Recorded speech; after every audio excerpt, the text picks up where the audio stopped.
येणाऱ्या 5 वर्षांमध्ये एसटी महामंडळाकडे 25,000 स्वमालकीच्या बसेस असतील, कारण दरवर्षी एसटीच्या ताफ्यात नवीन 5,000 स्वमालकीच्या बसेस खरेदी केल्या जाणार आहेत आणि भाडे तत्वावरील एकही बस घेतली जाणार नाही. परिवहन मंत्री प्रताप सरनाईक हे धाराशिव जिल्ह्याचे पालकमंत्री आहेत. ते पहिल्यांदाच धाराशिव दौऱ्यावर आले होते.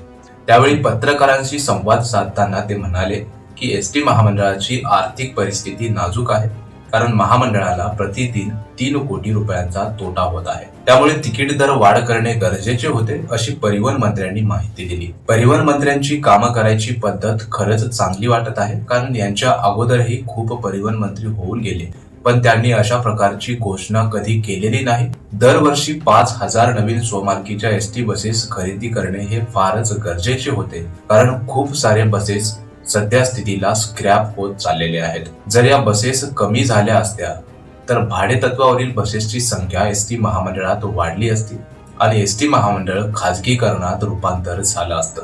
परिवहन मंत्र्यांनी या धोक्याला ओळखून एसटी महामंडळात इथून पुढच्या काळात भाडे तत्वावरील एकही खाजगी मालकीची बस एसटी महामंडळात घेणार नाही, हा धाडसी निर्णय घेतला आहे. परिवहन मंत्र्यांच्या या निर्णयावरून असे वाटते की एसटी कर्मचाऱ्यांचे देखील आर्थिक प्रश्न परिवहन मंत्री लगेच सोडवतील, कारण एसटी कर्मचाऱ्यांचे खूप सारे विषय पेंडिंग आहेत.